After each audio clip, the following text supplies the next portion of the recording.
Então, hoje ficou de nós comentarmos um pouco esses 2 capítulos, a prece de Esmalhas e efeitos da oração, do livro Os Mensageiros, né? E na introdução do Evangelho comentado por Emmanuel, Mateus, capítulo 5, versículo 44, separamos esse parágrafo. Geralmente, somos devedores de altos benefícios a quantos nos perseguem e caluniam. Constitui os instrumentos que nos trabalham a individualidade, compelindo-nos a renovações de elevado alcance, que raramente compreendemos nos instantes mais graves da experiência. Então vamos fazer aqui algumas observações, lembrando que esse comentário do Evangelho de Mateus, capítulo 5, versículo 44, se refere àquela passagem das bem-aventuranças, onde Jesus especifica: orai pelos que vos perseguem, bendizei os que vos maldizem, e que o Evangelho segundo o Espiritismo resumiu no capítulo amai os vossos inimigos. E Emmanuel faz várias mensagens comentando essa passagem. Isso aqui é apenas um parágrafo de uma delas. E que para que a gente entenda, tanto na proposta do Cristo, como no desdobramento que o Espiritismo dá, é preciso termos a visão espiritual da vida em profundidade. Para que a gente assimile porque Jesus deu esses ensinos, porque é que eles não só são importantes, mas que devemos nos esforçar na vivência, e a compreensão espiritual deles. Porque é daquelas partes do Evangelho que mais impactam e que muitas pessoas dizem que são impraticáveis. Porque fazer o bem a quem nos faz o mal vai contra a nossa natureza, humanamente falando. Mas a questão é essa, é que Jesus nos chamou a ter considerações sobre-humanas. E na perspectiva espírita, que é aquela estabelecida na verdadeira vida, que é a vida espiritual, os ensinos do Cristo nisso são perfeitos. E nós devemos não só compreender, mas verificar as possibilidades de estar vivenciando ele. Então, um deles é esse aí. Emmanuel começa dizendo: somos devedores de altos benefícios a quanto nos persegue e caluniam. Vejam que coisa. Olhe, só sabe o que é uma calúnia quem já passou por uma calúnia. Que é você conviver com pessoas que são aparentemente amigas suas e depois elas, de forma indireta ou oculta, lhe desdenha e, como se diz, estabelece, através da calúnia, prejuízos a você, indevidos. E a questão é que Emmanuel aqui diz que nós somos devedores de altos benefícios. Claro, é preciso que tenhamos a visão da reencarnação, primeiro que tudo. Porque se a gente se topa com alguém que a gente não fez mal nenhum a ela e ela nos prejudica, para que a gente tenha o primeiro passo para compreender a situação, nós precisamos entender de reencarnação. E quando a gente vai entender de reencarnação é quando o que Emmanuel aqui propõe é perfeitamente deducível e entendível. Por quê? Porque perante a perfeição das leis divinas, se hoje nós somos alvos de calúnia, é porque deixamos rastros de caluniador no passado. Se nessa vida o procedimento nosso não tem nada a ver com isso, mas não podemos dizer o mesmo das experiências encarnatórias do passado. Então aí já abre um preâmbulo de entendimento. E esse preâmbulo, ele se resume naquela expressão popular: normalmente, nós não somos flor que se cheire, quando se leva em conta o passado nosso. Se hoje a gente tem uma vida de relativo equilíbrio, de prática do bem, não se pode dizer o mesmo das experiências outroras. E que não é porque a gente não se lembra dela que elas se apagaram e foram resgatadas. Não, elas podem e normalmente são resgatadas durante a nossa reencarnação. Então, somos devedores de auto-benefícios a quantos nos perseguem e caluniam. Primeiro, porque podemos estar topando com pessoas que foram vítimas nossas no passado. E se não foram essas vítimas nossas, outros podem ter sido, e elas estão batendo à nossa porta como cobradores. Também tem isso. E continua, Emmanuel, constitui os instrumentos que nos trabalham a individualidade, compelindo-nos a renovações de elevado alcance que raramente compreendemos nos instantes mais graves da experiência.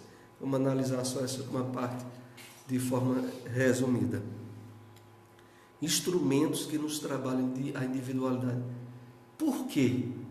Porque essa individualidade que Emmanuel aqui se refere, ela está além do personalismo ou da circunstância existencial em termos humanos que estamos vivendo agora. Trabalhar a individualidade é despertar valores espirituais intrínsecos bem dentro de nós, através das situações de amargura.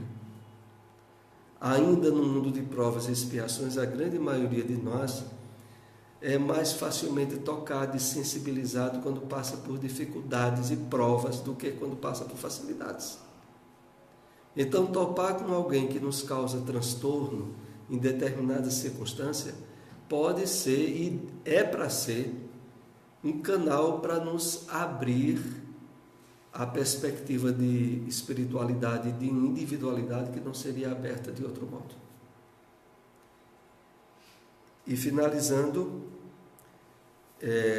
raramente compreendemos nos instantes mais graves da experiência. Esse é o grande problema.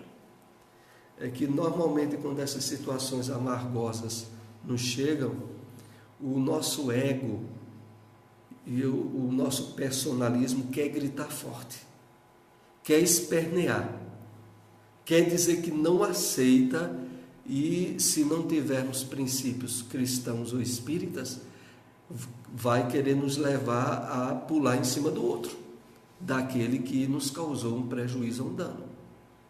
Porque essa é a reação, se por um lado humana, sobretudo instintiva, mas que vai de encontro aos valores espirituais que nós estamos amadurecidos já para aflorescer.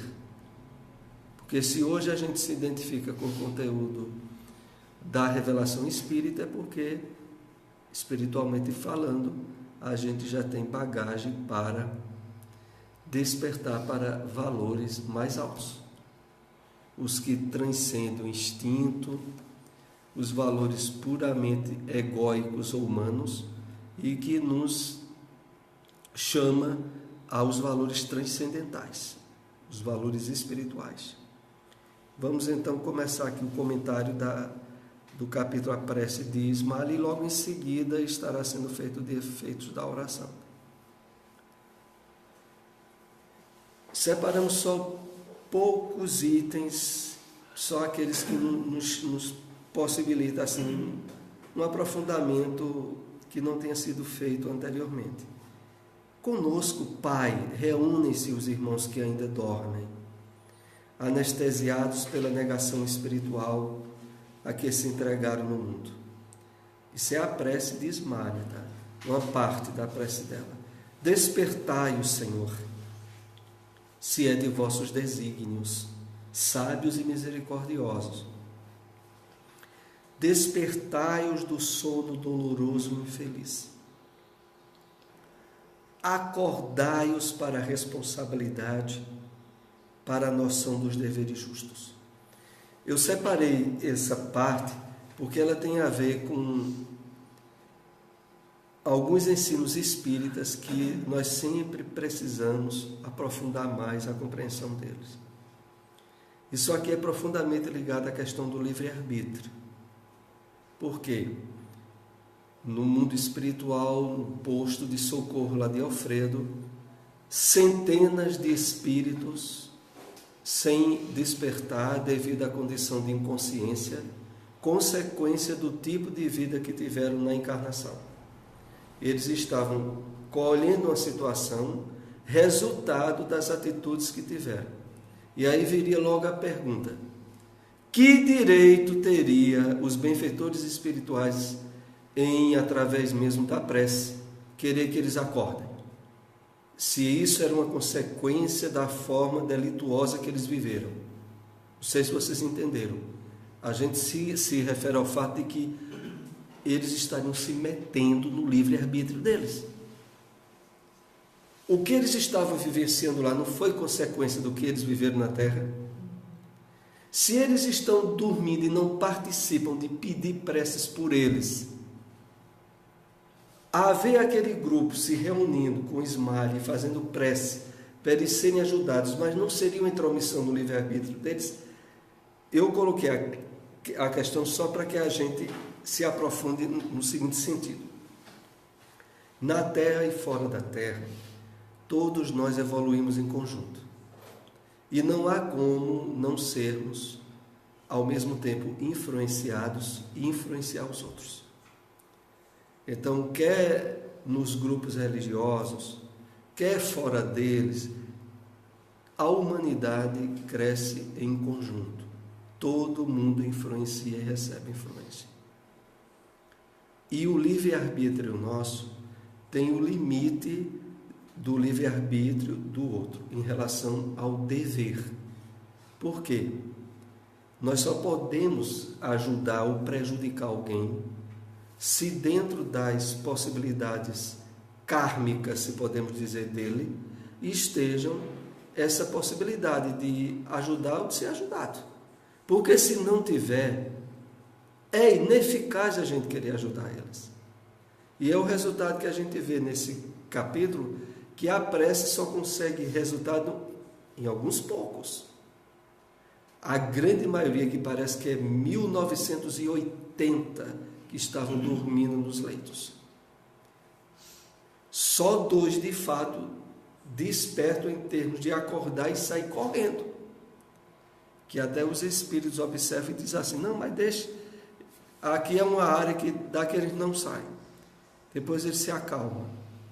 Eu quero enfatizar esse fato, esse aspecto, de que Ismália, através da prece dela e do conjunto de espíritos que estavam ali, socorrendo aqueles, mas só lograva socorro os que as possibilidades de ser ajudado estavam estabelecidas.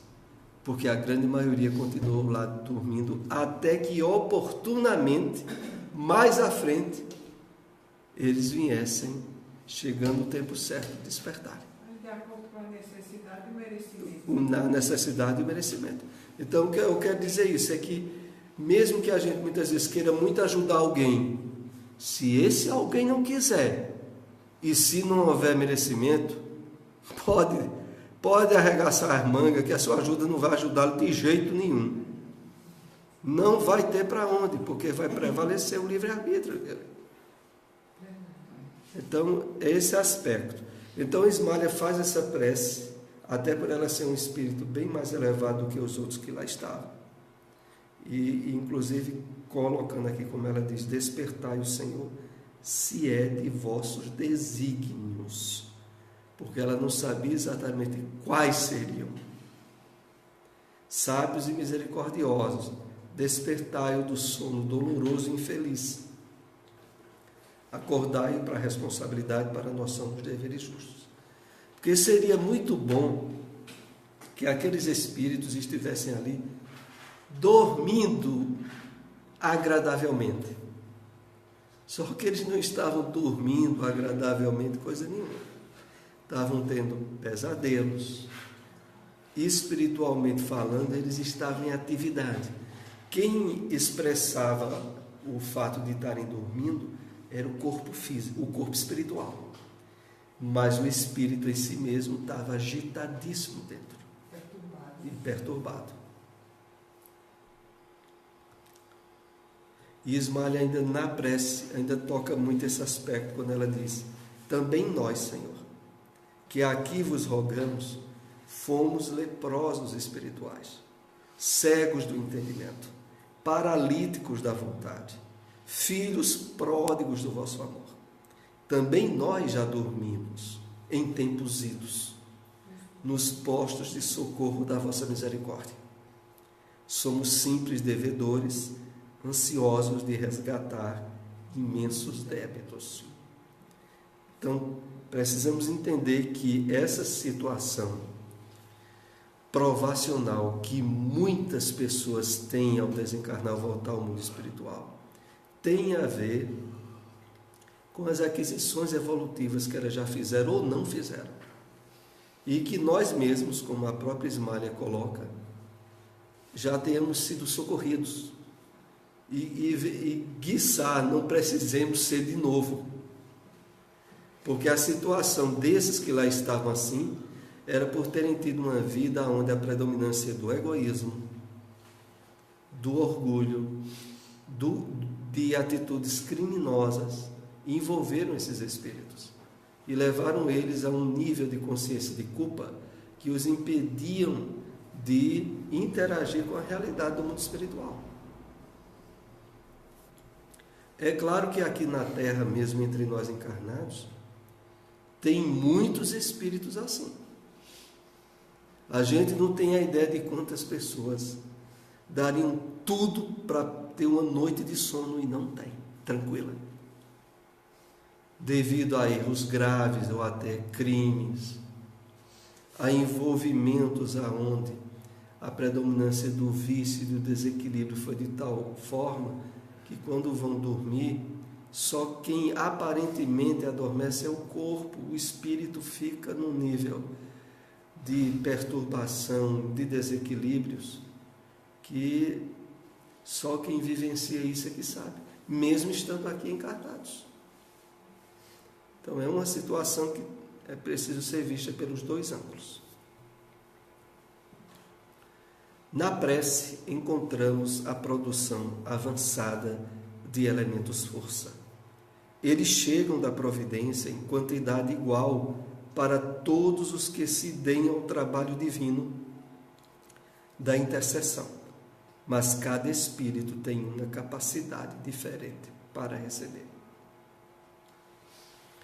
Então a prece, na própria palavra aqui que André Luiz registra, encontramos a produção avançada de elementos força.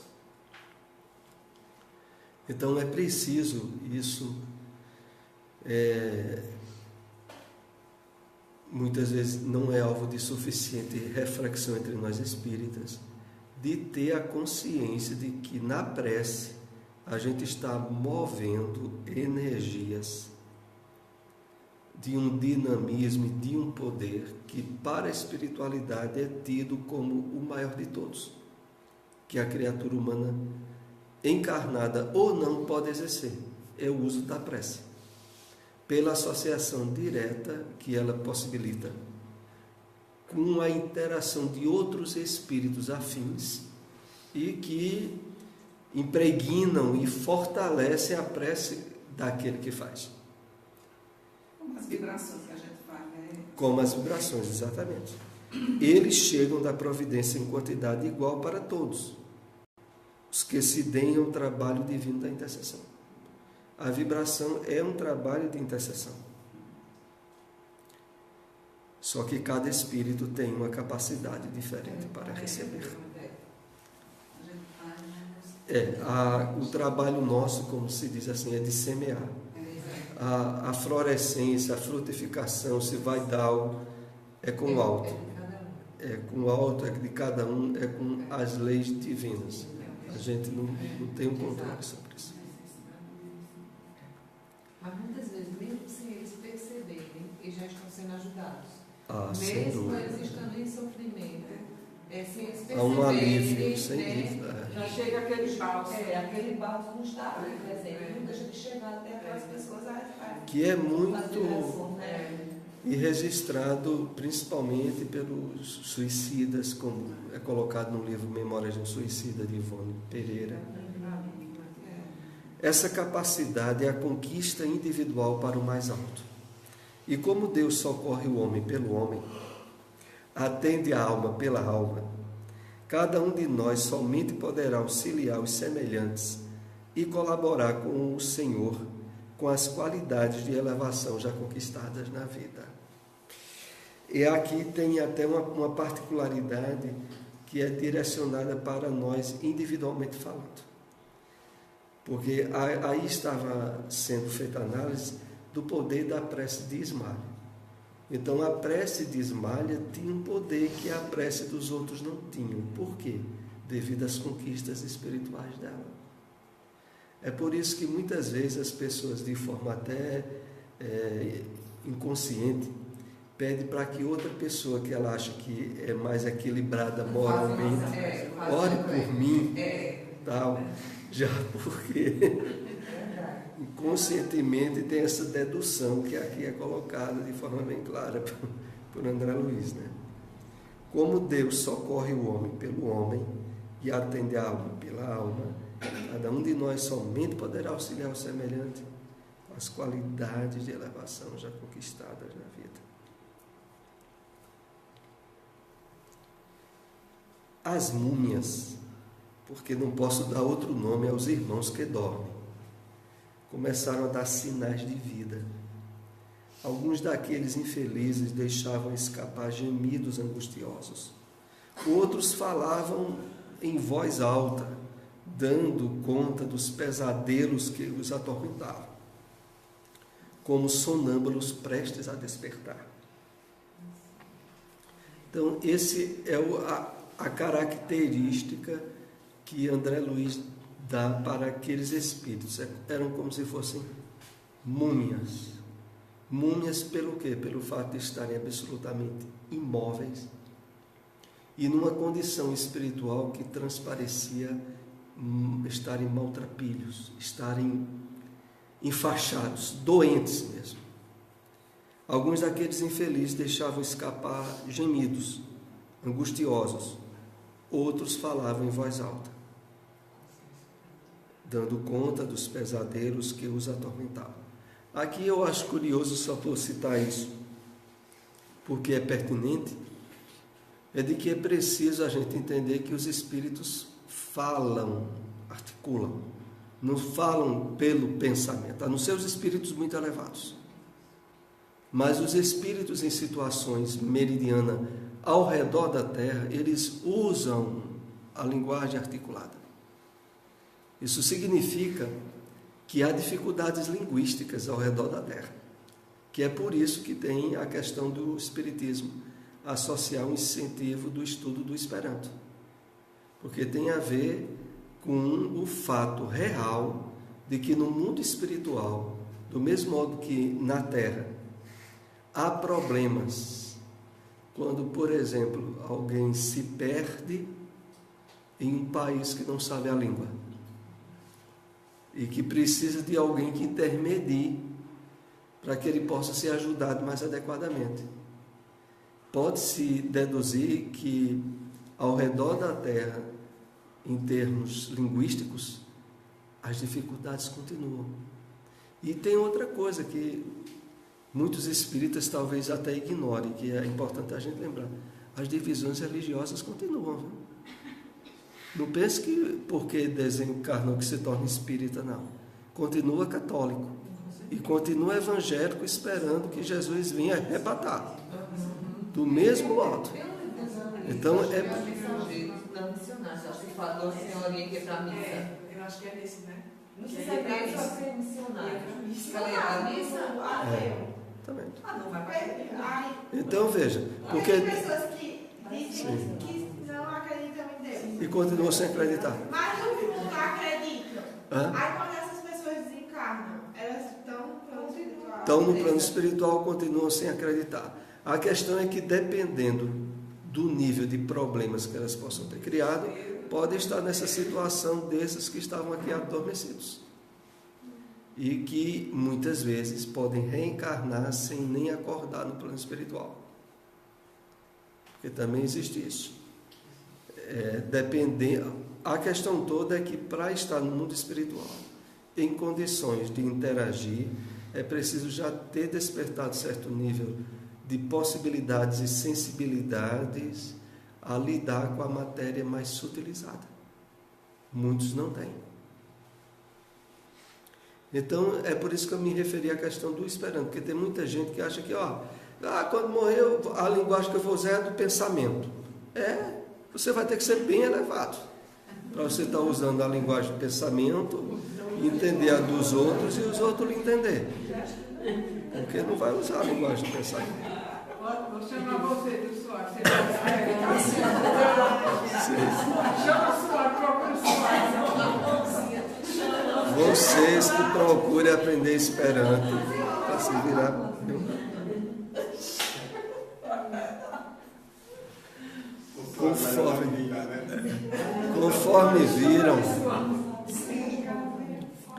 Conforme viram, o trabalho da prece é mais importante do que se pode imaginar. No círculo dos encarnados, não há prece sem respostas. E a oração filha do amor não é apenas súplica, é comunhão entre o Criador e a criatura, constituindo assim o mais poderoso influxo magnético que conhecemos. Então, quando fala de que não há prece sem resposta, a gente se lembra logo da prece, pelo menos a parte que me vem logo à lembrança, a prece do livro Entre a Terra e o Céu, feita por Evelina. Evelina tinha ficado órfã de mãe e o pai tinha se casado de novo, a madrasta estava doente e ela faz uma prece intercessória pedindo à mãe dela, que estava desencarnada, que ajudasse a família, sem saber que a mãe é que era obsessora. E mesmo assim, a prece dela, pela sinceridade, como aqui é colocado, não há prece sem resposta, a mãe não tinha condições de responder ou de atender. Aí a prece foi até um local onde André Luiz e os benfeitores espirituais estavam, e a partir dali é direcionada toda uma ajuda àquela família, por uma prece que tem até o capítulo assim, a prece refletada. Porque é uma prece que ia para um lugar, mas não teve condições e foi refletida para outro lugar. Foi refletada. Temos 1980 abrigados que dormem. Isso era apenas um posto de socorro de inúmeros que tem ao redor da terra. Todos recebem diariamente alimento e medicação conosco, mas só 400 são atendidos com alimento e medicação especializados, por se mostrarem mais suscetíveis de justa melhora. Desses 400, apenas 2/3 se revelam aptos à recepção de passes magnéticos. Muitos não podem receber, por enquanto, a água efluviada ou fluidificada. Então a gente pode ter a ideia do que é 1980 leitos. É um galpão imenso. Parece que dizem que esse galpão tinha 3 quilômetros. 3 quilômetros, é mais ou menos, a distância daqui. É mais longe do que daqui até o centro da cidade, que só deve dar uns 2. E aí, o que ele também aqui se refere é o fato de que alguns ofereciam condições de receberem alimento e medicação especializada. Então é importante lembrarmos, que ao redor da Terra, nos planos espirituais próximos, normalmente nós precisamos de certo alimento fluidificado, pelo menos.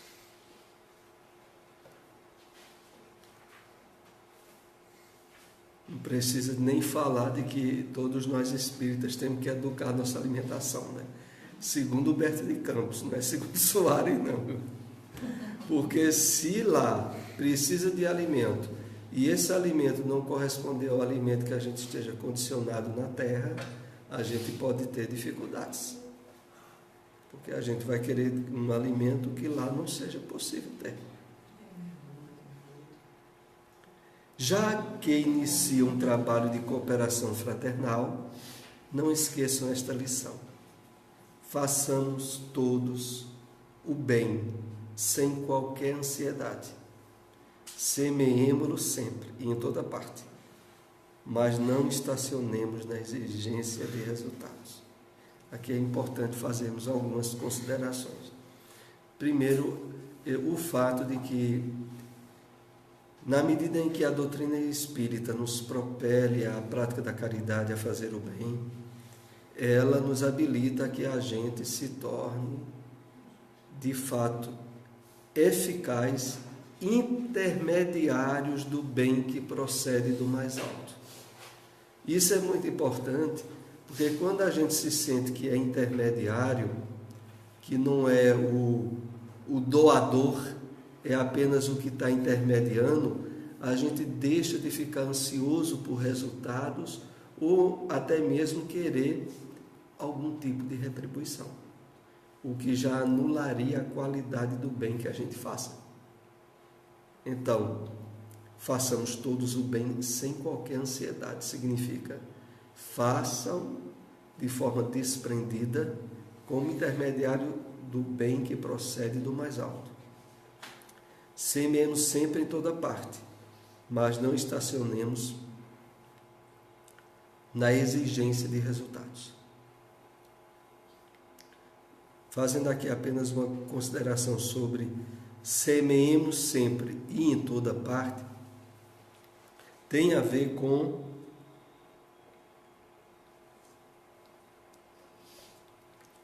não darmos campo à colocação de argumentos que muitas vezes são egoístas, a dificultar a nossa ação no bem. Porque muitas vezes a gente é até vítima de certas artimanhas do nosso ego, que quando não há uma disposição muito atuante nossa em fazer o bem, a gente encontra justificativas e razões para que aquilo seja adiado ou não seja feito. Ou como se aquele bem pudesse resultar no mal. E em verdade o que a gente tem que fazer é colocar nas mãos de Deus ou nas leis divinas o resultado do que a gente faz. Vamos ver aqui o último slide que nós vamos comentar hoje. O lavrador pode espalhar as sementes à vontade, e onde quer que esteja, mas precisa reconhecer que a germinação, o crescimento e o resultado pertencem a Deus. Olha, a gente só consegue agir dessa forma, que aqui nos é sugerida, se a gente de fato estiver trabalhando muito bem o despertamento da espiritualidade profunda. Não estejamos dando campo às reposições que o ego, que a personalidade nossa quer por aquilo que a gente faz. Porque quando há qualquer resquíciozinho de expectativa de reconhecimento ou de retribuição, nós fugimos do bem com autenticidade. Imagine, como nós estávamos comentando há pouco, aquele texto do Evangelho, o bem que, por exemplo, tanto os pais fazem para os filhos, quanto os filhos têm depois o dever de fazer para com os pais. Na verdade, tudo fica muito fácil se for tirado do meio o personalismo. E o personalismo tem a ver com aquilo que, quando a gente se desdobra para ajudar alguém, a gente tem na nossa mente: eu fiz tanto por você. Como às vezes a gente vê isso no tempo que assistia às novelas e via os conflitos familiares, tanto de pais para com filhos, ou como muitas vezes entre os cônjuges. Eu fiz tanto por você. Então o que é que houve? Presença eficaz do ego em tudo aquilo que a pessoa fez. Porque ela se coloca como eu fiz. Não é eu fui intermediário do bem que lhe alcançou, não. Essa é a diferença sutil.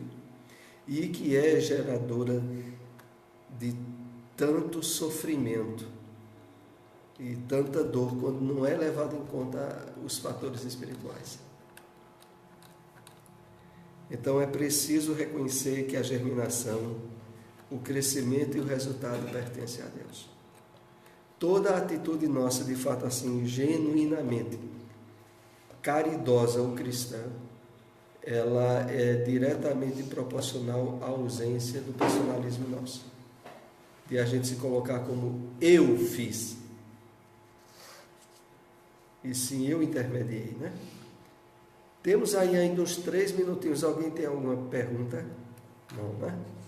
Que ótimo. Qual será o próximo capítulo que vai ser estudado? Passou os 2 hoje. 2.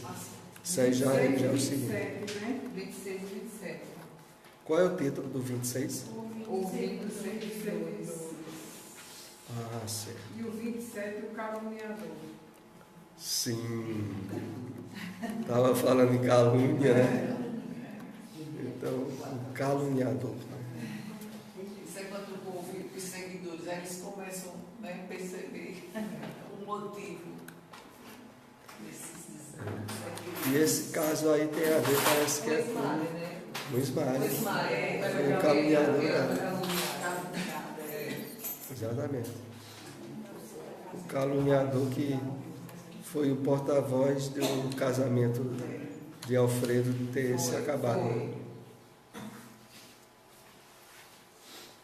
Então vamos para a prece, né?